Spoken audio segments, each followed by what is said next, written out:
Bonjour à tous. Donc aujourd'hui, je vais vous présenter un peu les pièces de 5 francs argent. Donc c'est des pièces qui ont été émises entre 1960 et 1969.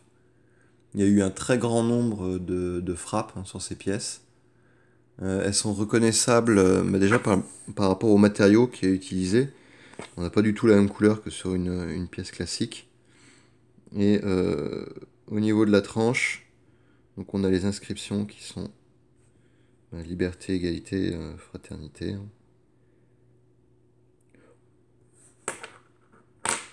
Donc les différentes années entre 1960 et jusqu'à 69, au début, sur la première période, il y a eu beaucoup de frappes.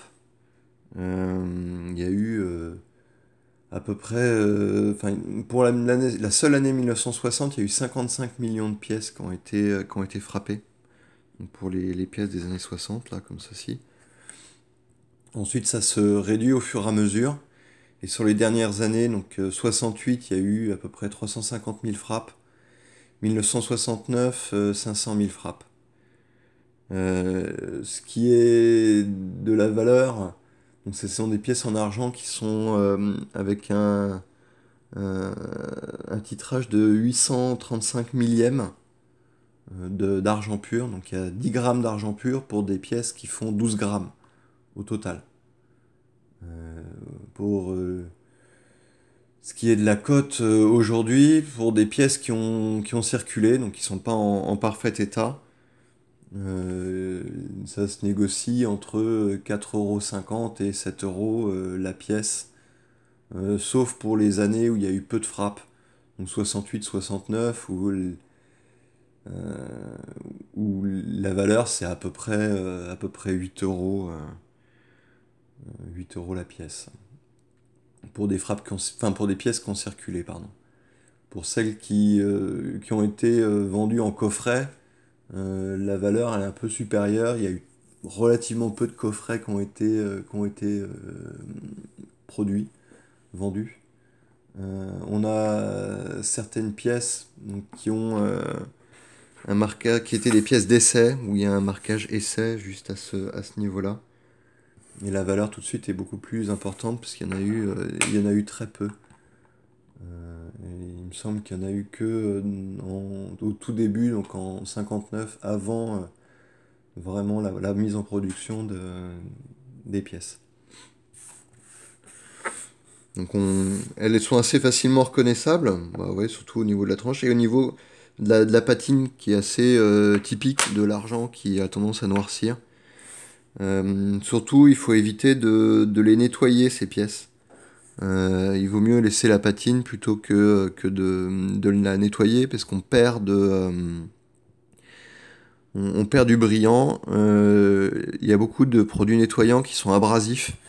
Donc la pièce tout de suite, il y en a certaines ici qui ont été qui ont été nettoyées. Je ne sais pas si vous voyez au niveau du reflet.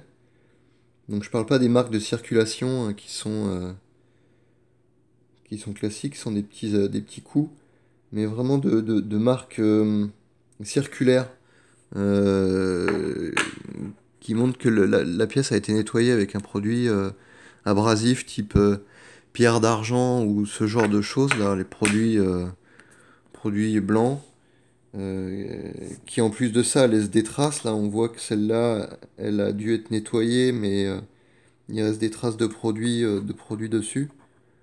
Et on perd vraiment beaucoup de brillant, même si on a l'impression que la pièce est super propre. En fait, elle est surtout très rayée. Alors voilà, que vous dire d'autre. On a une marque de graveur, donc c'est une espèce de chouette qui, j'en ai pas malheureusement, il me semble, dans ce lot.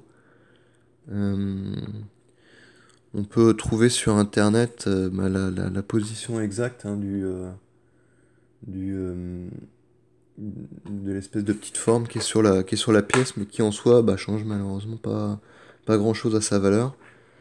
Là, on voit par exemple que cette pièce-là, voilà, elle a été nettoyée. Là, on voit bien les traces de nettoyage dessus, surtout à la lumière. Et bah, ça baisse hein, la valeur de la pièce.